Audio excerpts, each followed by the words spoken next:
I thought I had seen the last of the ghosts from my past the day I signed those papers in the courtroom, walking away with nothing but the clothes on my back and a last name I could not wait to shed. But a ghost does not need a key to enter the room, especially when that room is the high-ceilinged penthouse suite of the Grand Magnolia Hotel, and the ghost is wearing a $7,000 suit, ordering a single malt scotch. Then he reached his hand out for the glass, and I saw it, a constellation of faded violet just above the bone of his wrist, a mark that was a mirror image of the one God etched onto my own arm 58 years ago. Before I go any further, let me say something honest. If this opening hit you in any way, subscribe to Voices of Emily, so you stay here with me for the rest of this story. I am putting a part of myself into these words, and I want you to walk through it with me. And when you can, leave a comment telling me what this moment reminded you of. Your voice matters here. Then tap the like button so this story reaches someone who might need it more than we know. I had been Eleanor Johnson for 5 years now, shedding the identity of Mrs. Wesley Thorne like a snake sheds old, useless skin. But the venom still ran in my veins, a slow, steady poison that reminded me of everything I had lost. At 58, with silver shining bright against the dark sheen of my hair, and the kind of wisdom etched around my eyes that only true grief can deliver, I was supposed to be rocking grandchildren on a porch somewhere, not carrying trays in the most exclusive hotel in the city, serving the very class of people who used to invite me to their garden parties, that I still remembered the feel of the mahogany armrests in our old dining room, the crystal glasses that chimed perfectly when you touched them, the false promise of permanence that Wesley had built around me. When he decided he wanted a new, younger foundation for his empire, the life we built crumbled so fast I did not even hear the first crack. Everything went, the house, the savings, the connections, the very memories of the woman I used to be, all signed over with a smirk that still wakes me in a cold sweat some nights. I was left with a tiny apartment overlooking the back of a laundromat, and a job that was more a mercy plea from a sympathetic old acquaintance than a true opportunity. The Grand Magnolia was my personal purgatory, a constant, shimmering reminder of the life that was violently snatched away from me. But what hurt worse than the betrayal, worse than the shame of my new, reduced station, was the old wound, the one that never truly scarred over, the memory of the son I had lost 30 years prior. Did I ever truly believe I would survive this kind of pain again? Every morning, when I put on that stiff black uniform, I prayed for invisibility. I wanted to move through the velvet ropes and polished marble without being seen, without having to meet the pitying, knowing eyes of the city's elite, many of whom had once called me friend and belonged to my community. They prefer pretty young things with bright smiles, Diana, the floor manager, had told me during my orientation, and the sting of that truth never faded. Yet my history, the very thing Wesley had weaponized against me, was also what got me the job. Some of the biggest clients felt a strange comfort in having a former society woman pour their champagne. It was a bizarre, humiliating circle of life, serving drinks to people who watched my marriage and my life dissolve into dust. I had learned to compartmentalize, to keep Eleanor the waitress separate from the Eleanor who still remembered the scent of baby powder and the weight of a tiny child on her hip. The grief for my son Amari was a dull ache I carried in my lower back, a constant reminder of the physical and emotional trauma of his supposed death in those fragile first weeks. Wesley had been a rock, or so I thought, handling the doctors, the difficult paperwork, the cold, distant funeral I was too sedated to attend. He told me it was a kindness, sparing me the worst of the pain in my delicate state. I believed him because the alternative, a truth this monstrous, was simply unthinkable. This evening, the air on the penthouse floor felt different, thicker, charged with a strange, humming energy. I was told I had the VIP section, Mr. Amari Thorne. The name was familiar to everyone. The tech mogul, the self-made billionaire who seemed to materialize out of thin air 10 years ago. An innovator in green energy, notoriously private, untouchable. I had never seen him up close, only the sharp, clean lines of his image on magazine covers. A man in his early 30s, eyes that seemed to hold a world of secrets. A chin that spoke of immovable resolve. I entered his private dining room, the heavy double doors muffling the city noise, and found him seated at a table set for one, overlooking the glittering expanse of the city below. He did not look up immediately. He was on his phone, his posture rigid, radiating the kind of absolute, demanding stillness that only true power possesses. The very posture I used to watch Wesley adopt during his most important business calls. I moved with the practiced quietness of a seasoned server, pouring his sparkling water, placing the menu. Was this going to be the night I finally cracked under the pressure of this life? He finally set the phone down, a sleek titanium device, and raised his head, and I felt a jolt that had absolutely nothing to do with the heavy silver tray I carried.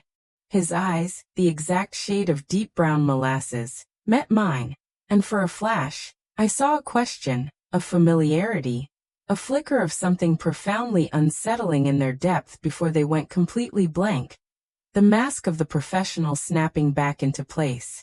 "Good evening, ma'am," he said, his voice a low, resonant baritone. A voice that commanded attention without having to raise its volume. A voice that cut through the silence like expensive glass. The ma'am felt like a polite but firm wall between us. I recited the specials of the evening, the words rote and mechanical, my training taking over the part of my mind that was suddenly screaming run from this unholy coincidence. He ordered the ribeye, medium rare, and asked for the 12-year-old Scotch neat. I wrote it down, my hand surprisingly steady despite the tempest brewing in my chest. As I reached to retrieve the menu, he reached for his glass of water, and that was when the world stopped spinning on its axis, and every sound, every light, every thought seemed to rush into a silent, focused singularity. He had paused, his hand suspended in the air, his wrist exposed in the lamplight of the magnificent chandelier above. There, just above the smooth, dark skin of his wrist, was a small three-pointed star of faded, violet pigment. The exact same constellation, the mirror image birthmark, the exact genetic signature that had been on my wrist since birth, and that I had seen, only once, on the wrist of the baby Wesley told me died 30 years ago. The tray in my hand wobbled, the silverware clattering faintly against the porcelain plates. A tiny sound in the cathedral-like silence of the room. A noise that sounded like the breaking of my last 30 years of peace. My breath hitched, a painful, desperate intake of air. 30 years. 30 years of thinking my son, the only child I ever carried, was lost to a sudden, tragic illness in those first few weeks. Wesley had handled everything. The burial, the paperwork, the cold, distant grief. Saying it was too much for me in my fragile state after the difficult birth. I had been heavily medicated, barely conscious, signing papers I did not truly read. How could a father deceive a mother about the very life of their child? "Sir," I managed, my voice a cracked whisper, feeling every one of my 58 years pressed down on me, turning me into something brittle and old. He looked up, annoyed by the break in service professionalism. "Is there an issue with the water?" I swallowed, forcing myself to look him directly in the eye, past the veneer of the billionaire, past the handsome, unfamiliar face, and asked the only question that mattered, the question that was a demand of the universe. "What is your name?" He frowned, a slight, almost imperceptible narrowing of those deep brown eyes, clearly unaccustomed to such a direct, unprofessional interrogation from the service staff. Especially one of my age. "My name is Amari Thorne," he replied, his tone chillingly formal, a warning not to cross the line of professional courtesy. Amari. The name Wesley and I had chosen together, tucked away in the deepest corner of my heart. A name I had not spoken aloud in decades, only whispered into my pillow on particularly lonely nights. My mind was suddenly flooded with a specific memory. A sunny afternoon, Wesley on the patio, holding me close, smoothing my hair, telling me, "Eleanor, we have to be strong. The doctor said he was too weak. The papers are all settled." I remembered the crushing exhaustion, the utter, debilitating fog of grief and medication. The way Wesley's words had become my only reality in that hazy, terrible season. But Wesley had always controlled the narrative, always controlled the information. He controlled everything, and I had been too heartbroken, too dependent, too young to fight him. I stepped back, my spine hitting the marble mantelpiece, needing the hard, cold reality of the stone against my back to anchor me, to convince me that I was not having a waking nightmare fueled by exhaustion and grief. This was not a coincidence. The birthmark, the name, the age. It was impossible. Yet standing, living, breathing in front of me. My heart hammered against my ribs, not just with shock, but with a terrifying, galvanizing rage that had been dormant for 3 decades.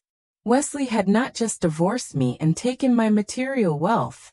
He had stolen my entire future, my lineage, the only piece of humanity I had left in the world. This man, Amari Thorne, was the living, breathing consequence of my ex-husband's ultimate, unconscionable betrayal. A secret kept under lock and key, now free and successful in the very world I was forced to serve. I thought back to every story I had ever heard in my community about men who left their families, men who reinvented themselves. But this was something truly demonic, a violation of the sacred bond between a mother and her child that I did not think a human being was capable of. Was this truly the face of the son I mourned for 30 years, now returned as a stranger with a billionaire's cold ambition? "Ma'am," Amari said again, sharper this time, his impatience a palpable energy in the room. "I believe you have a drink order to place." His voice broke the emotional paralysis that had held me captive. "My sincere apologies, Mr. Thorne," I managed, my voice now surprisingly steady, the steel of old pain hardening my resolve and building a wall around my heart. "I will be right back with your order." I backed out of the room, pulling the heavy door shut with an audible click, leaving the glittering, terrifying reality of him behind me in the light of the chandelier. In the dimly lit hallway, leaning against the cold wall, I allowed myself one deep, shuddering breath, tasting the dust of the old lie. This was not just a job anymore. This was a 30-year-old mystery, a profound wound suddenly ripped open, and a chance for a confrontation I had never dared to dream of. A confrontation that would rewrite my entire life's history. I had to know everything. I had to find out what really happened to my son, and why Wesley Thorne had sentenced me to a life of quiet, solitary grief while our child grew up to become a figure of immense power. This was the moment everything I thought I knew about my past and my present shifted on its axis. The waitressing uniform suddenly felt like a disguise. A perfect shield for the mother who had come back from the dead to reclaim what was stolen from her own womb. How far would I have to descend into the shadows of my past to finally uncover the truth that had been buried for 3 decades? The scotch I served him that night felt like a glass of poison, not for him, but for the life I had been leading, a life built on a foundation of lies and fabricated loss. I spent the rest of my shift in a dissociative state, my hands moving trays and setting down plates while my mind was a raging tempest 30 years in the past. Every reflection in the polished silver was a mirror showing me a younger, heartbroken Ellie, the one who believed her husband when he told her the worst possible news a mother could hear. The memories of Wesley's cold, efficient demeanor during that time were now replaying in my mind with a horrific new context. His calm was not strength, it was calculation. When I finally clocked out, the city outside the Grand Magnolia was still bright with a million oblivious lights. But for me, the world had gone dark, illuminated only by the terrible brilliance of the new truth. I did not go home. I took the bus downtown to a neighborhood I had not visited in years, a place where I felt closer to the woman I used to be before the divorce, before the tragedy. Near the community center where Wesley and I first met, Two ambitious young people with dreams that had nothing to do with betrayal, and everything to do with building a beautiful life together. A life that now felt like a fictional movie I had watched a long time ago. I sat on a park bench near the wrought iron fence, breathing the cool night air, trying to anchor myself to the reality of the present moment. That I pulled out my old flip phone. I never upgraded to a smartphone. Too much connection to a world I did not want to be a part of. And typed his name into the library's old computer system the next morning, using a stolen hour before my shift. Wesley Thorne. The search results were a slap in the face. Philanthropist Wesley Thorne honored for contributions to family planning. Family planning. The cold, sick irony of it all was physically nauseating, making the coffee I was drinking taste like ash. I spent hours reading old articles, piecing together the timeline of his success. His company, a real estate conglomerate, skyrocketed 2 years after Amari's supposed death. He remarried quickly, a woman named Vanessa, a beautiful socialite who had never had children, and who was incapable of questioning his narrative.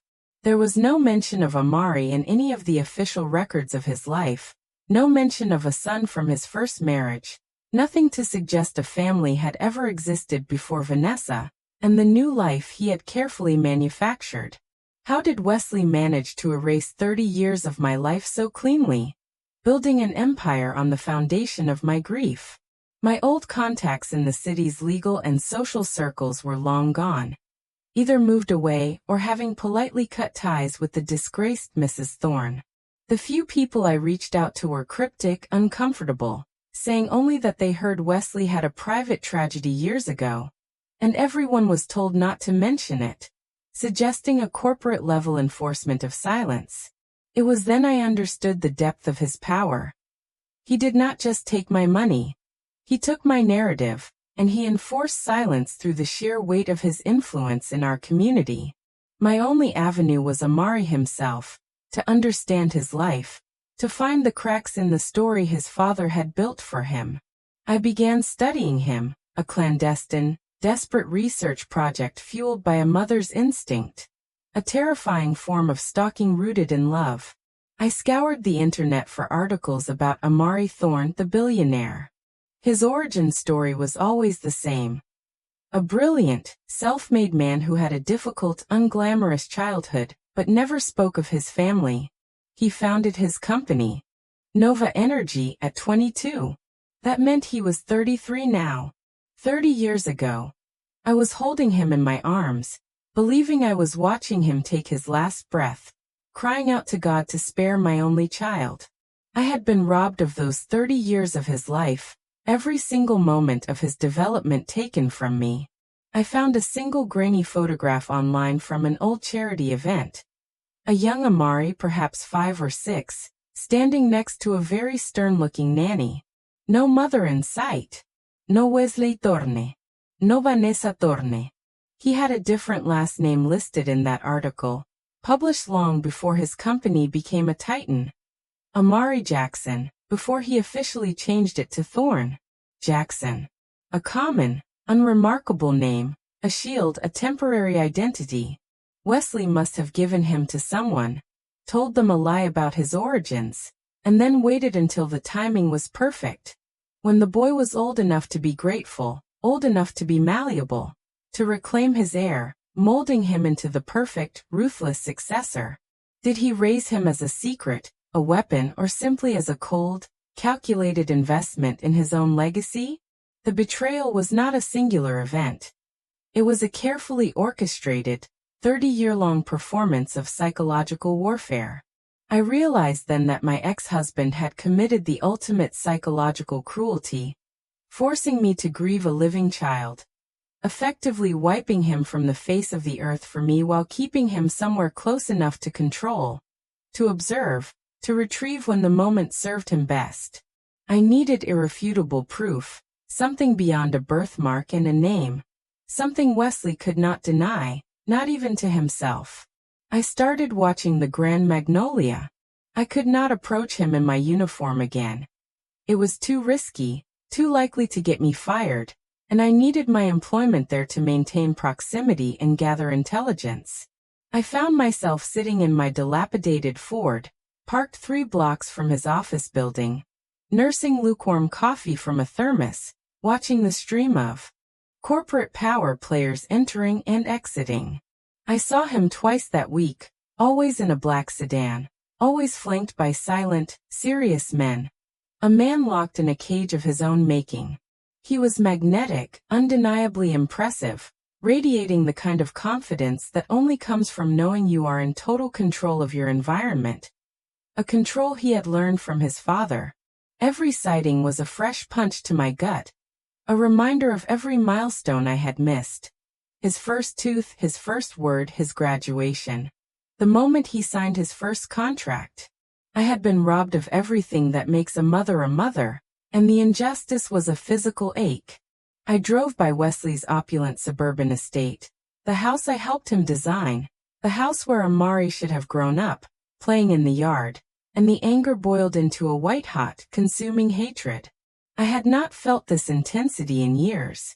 Grief is quiet, but rage demands action, and my rage was demanding a reckoning. I knew I needed to find the original documentation, the supposed death certificate, the adoption papers, whatever cold, bureaucratic paper trail Wesley had used to execute his crime. I remembered an old, dusty safe deposit box Wesley kept at a regional bank. One he mentioned was for old business papers that he did not want Vanessa, his second wife, to ever know about. He had been meticulous about keeping it secret from everyone except me.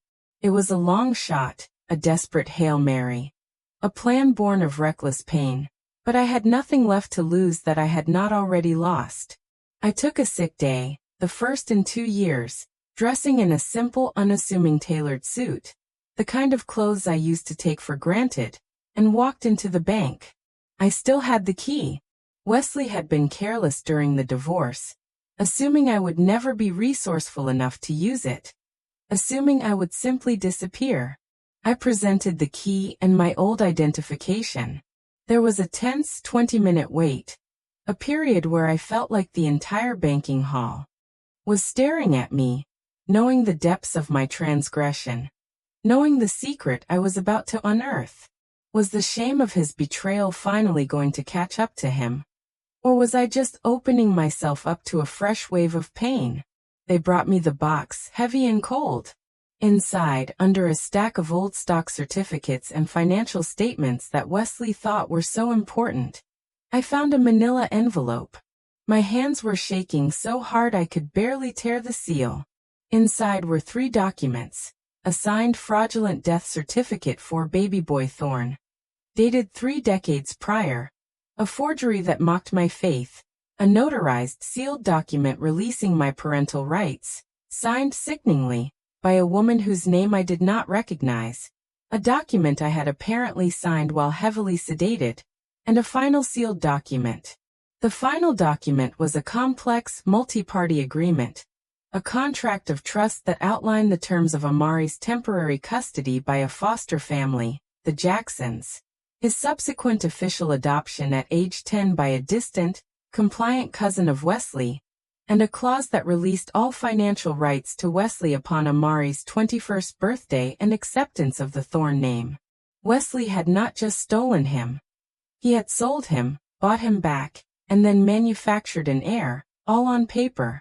He had played God and destroyed a mother's soul for a better business legacy. Let me pause for just a second. This part of the story is where things start to get heavier, and I want you to stay with me for it. If you have not subscribed yet, do it now. It keeps you close while I take you through the rest of this. And if something in this stirred a memory in you, tell me in the comments. After that, press like so this story does not disappear into the feed. I walked out of that bank a completely different woman. The weight of 3 decades of grief was replaced by the terrifying lightness of absolute, unassailable truth. My heart was pounding not with fear, but with the demanding beat of destiny. I knew what I had to do, and the path forward was clear, though terrifying. The next logical step was to confront Wesley, but that would only alert him. and he would crush me before I could blink, using his power to dismiss me as a crazy ex-wife driven by jealousy. No, the first confrontation had to be with my son, Amari. I needed him to understand the depth of the deception he was living under, a gilded cage built with his mother's heartache, and to give him the chance to choose his own truth.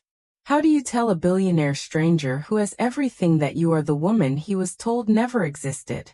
I started observing Amari at the Grand Magnolia again, but this time, I was not his server.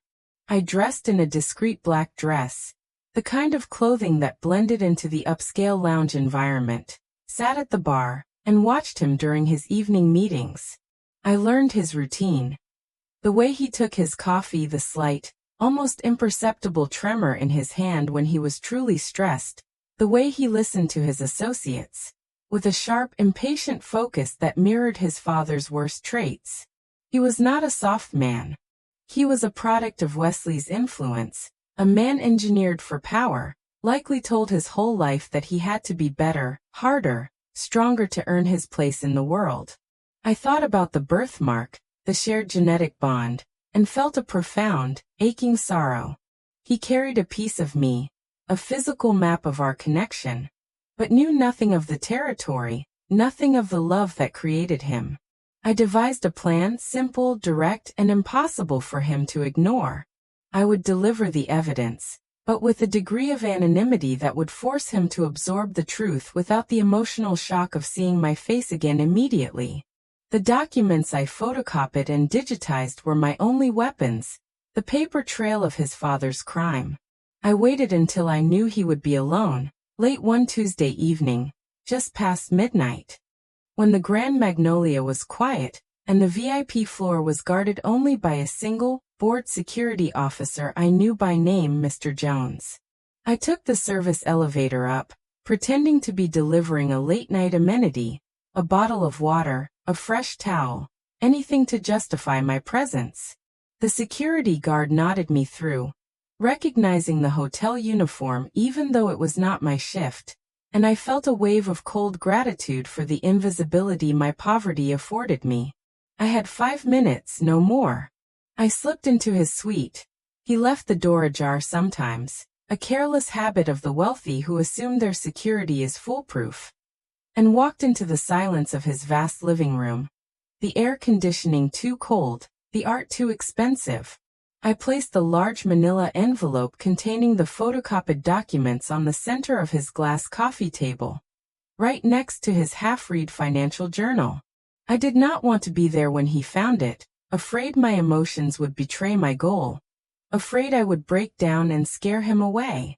But as I turned to leave, a sound from the bedroom stopped me, a quiet, measured cough. He was there, not asleep, but working at his computer, the subtle glow of the screen bleeding into the hallway. My heart began to pound a frantic drumbeat against the wall of my ribs. I froze in the shadows of the foyer, the fear of the moment battling with the 30 years of longing, the need to see his face and the terror of what he might think. Then he walked out, wearing a thick terry cloth robe, his dark hair slightly rumpled, looking younger, less guarded, simply like a man disturbed in his private thoughts. He saw the envelope on the table first, the oversized manila standing out against the modern decor, then saw the shadow of me standing by the door.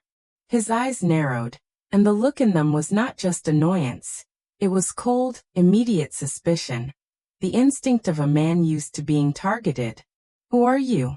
he demanded, his voice dropping to that dangerous, low resonance, a sound of absolute authority. Was I prepared for the storm that was about to break? Or was I foolish to think I could control this moment? He walked toward the table, his movements quick and decisive, and before I could move or speak, he saw the copy of the death certificate, the name Baby Boy Thorne emblazoned on the header. He paused, looking down at the paper, then back at me, his eyes searching my face for a reason, an explanation, a lie that would make the paper disappear. I knew that this moment, this tiny sliver of time, me in a borrowed uniform, him in his robe, an unthinkable lie laid bare between us, would be the one that defined the rest of my life. The silence was immense, heavy, filled with the dust of 30 years of deception. The weight of his father's betrayal pressing down on both of us. I could not speak. All I could do was meet his gaze, and let the profound, undeniable truth of my motherhood, the sorrow of 3 decades of loss, speak for me. A silent, powerful scream in the perfect silence of the penthouse. Amari did not move, did not yell, did not call security. His reaction was far more devastating than anger. A terrible, profound stillness that spoke of an emotional earthquake happening beneath his composed surface. He picked up the fraudulent death certificate, his fingers brushing the paper, and then looked at the date, running the numbers in his head. 30 years ago. He looked back at me, his gaze dropping to my wrist, then back to the birthmark on his own, the constellation that was the map of his origin. The connection, the impossible leap of logic, must have finally become undeniable in his engineered mind, forcing the facts to override the lifetime of programmed assumptions. What is this? He asked, the question not a demand for information, but a desperate plea for reality, for his world to make sense again. I am your mother, Amari, I whispered, the words tasting like metal and redemption on my tongue, the first true words I had spoken in 30 years. I watched the mask of the billionaire shatter, replaced by the face of a bewildered, deeply wounded man, a little boy lost and betrayed. He read the documents quickly, efficiently, absorbing the betrayal of his father, the complexity of the contracts, the years of lies, all in a matter of seconds, his dark eyes scanning the text with an almost surgical focus. I could see the mathematical precision of his mind trying to reconcile this chaotic, emotional truth, trying to find a loophole in the reality he had always trusted. He was furious, not at me, but at the world, at the father who had weaponized his existence to serve his own financial and social needs. Why? He finally articulated, the word sharp, brittle, broken. Why would he do this to you, to me? I walked closer, slowly, deliberately, not as his waitress, not as the poor ex-wife, but as his mother, crossing the invisible boundary Wesley had built between us. The boundary of the lie. He wanted an heir on his own terms, I explained, my voice soft, maternal, speaking of the past as if it were a tragic nursery rhyme, simplifying the complexity for the sake of the truth. He said you were too fragile after the birth, that you had passed. He wanted to start over with a new family, one that fit his new, successful image, but he also wanted to ensure his lineage was secured for his company, so he kept you in the shadows until you were old enough to be molded. He put you in a sort of emotional time capsule, to be retrieved when you were ready to be perfect. He closed his eyes, his breathing shallow, a single silent tear tracking a path through the exhaustion on his face. And when he opened them, the raw, furious anger was gone, replaced by a terrible, hollow sadness, the realization of a lifelong emptiness. My childhood was complicated, he admitted, the words barely audible, a confession of loneliness. I grew up with the Jacksons, who were good, kind people, but I always knew I was different. Then, when I was 10, I was suddenly moved, told I was going to a better opportunity. And that is when the Thorne name came into my life, along with the expectation that I would be an extension of Wesley's ambition. I was a project, Eleanor, not a child. The next morning, the confrontation I had avoided for 30 years finally took place, not in a grand ballroom, but in the sterile, air-conditioned silence of Wesley Thorne's private, corner office, a monument to his vanity and success. Amari made the call, demanding his presence, using the ruthless efficiency I knew he had inherited from his father. And I stood there, silent, an unwavering witness to the end of Wesley's reign of deceit, a reminder of the truth he had tried to bury. When Wesley walked in, full of bluster and corporate arrogance, he saw me, Eleanor, standing beside his powerful, billionaire son, and the color drained from his face, leaving a sickly gray pallor, the shock of the impossible made real. Eleanor, he hissed, his voice dropping low with a primal threat, What is the meaning of this? You will be hearing from my lawyers for trespass and harassment. Your lawyers are irrelevant now, Wesley Amari cut in, his voice cold, devoid of any filial warmth or respect, sounding exactly like the CEO he was. The meaning of this is 30 years of my life, 30 years of her life, and a mountain of lies. I know everything. Wesley tried to deny it, to spin a narrative of a fragile wife who could not handle the truth, of necessary sacrifices for the greater good of the family name, arguing that Amari's success proved his methods were justified.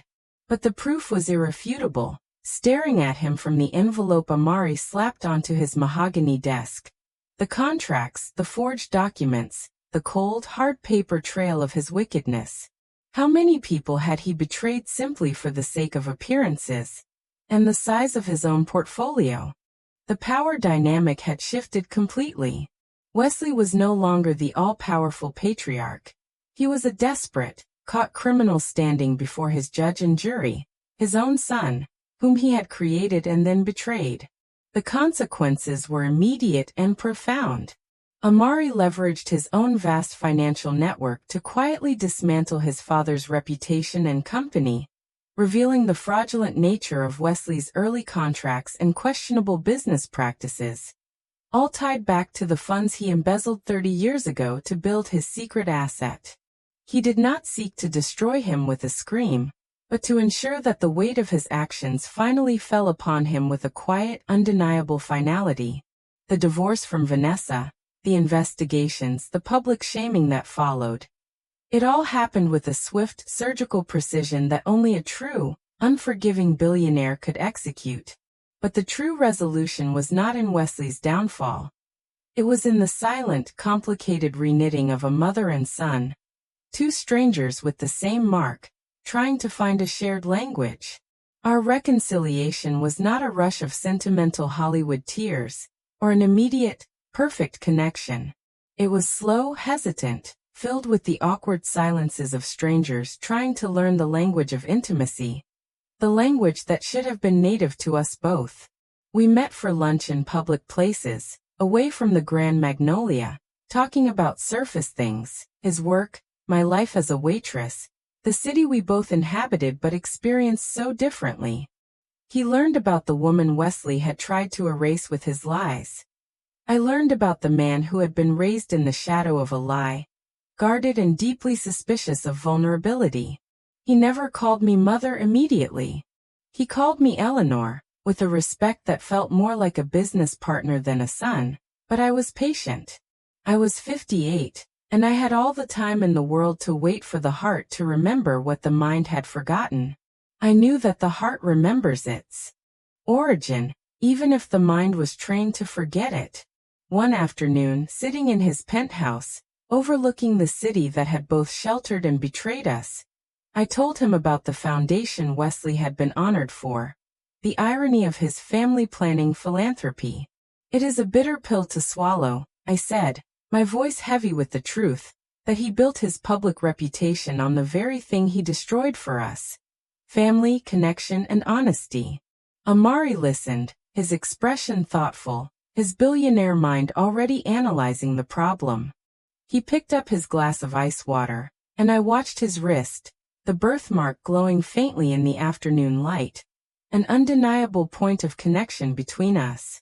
We can change that, Eleanor, he said, the idea already forming in his brilliant mind, his voice catching with a sudden new purpose. We can build a foundation that is not about reputation, but about reality. A foundation that helps families who have been separated by lies, by legal maneuvering, by betrayal, who need the resources to prove their truth. That was the true beginning of our new life. Not as mother and son in a conventional, easy sense, but as partners in redemption and purpose. We established the Magnolia Family Reunification Fund, named after the place where our impossible reunion began, a symbol that even in the most glittering, heartless places, a miracle can still occur. I finally resigned from the Grand Magnolia, not with a triumphant flourish or a dramatic scene, but with a quiet dignity, shaking Diana's hand and thanking her for the job that had kept me alive until my destiny caught up to me, until the truth came to serve me. Amari and I now work side by side, two people who found a shared purpose in the wreckage of a 3-decade lie, using the immense wealth that was meant to be a tool of control as a force for good. He is the strategist, the financier, the face of the operation. I am the heart, the storyteller, the one who speaks to the parents, the children, who understands the profound psychological toll of a stolen life and a missing identity. We are learning how to be a family, one day at a time, overcoming 30 years of manufactured distance. He calls me Eleanor most of the time, keeping the professional distance he is used to, but sometimes, when he is tired or truly reflective, when he lets his guard down completely and leans his head back on the plush chair, he will murmur, "Mom." And in that single profound word, 30 years of grief and waiting are erased, replaced by the weight of a new, hard-won reality. The irony, the ultimate poetic justice, is that in taking everything from me, Wesley had accidentally set the stage for my greatest gift. He thought he could steal a life and build a legacy, but life found its way back, and the legacy he feared most, the one built on truth and love, is the one that will now endure. Could anyone ever truly escape the consequences of a lie built on the foundation of a mother's pain? We are not a perfect, smiling family from a magazine cover. We are complex, nuanced, wounded people finding a way forward, building something good out of something terrible, two halves of a whole finally coming together against impossible odds. We are a testament to the fact that you can reclaim your stolen story, even when you think the final chapter has been written for you, even when the pen was held by a betrayer. This journey has taught me that the deepest connections are genetic, yes, but the most lasting ones are chosen, fought for, and rebuilt with patience and grace, one quiet conversation at a time. I look at Amari now, across a boardroom table, or during a quiet evening in my tiny apartment. He still insists on visiting my old place to ground himself. And I see not the formidable billionaire, but the tiny, fragile baby I thought I had lost.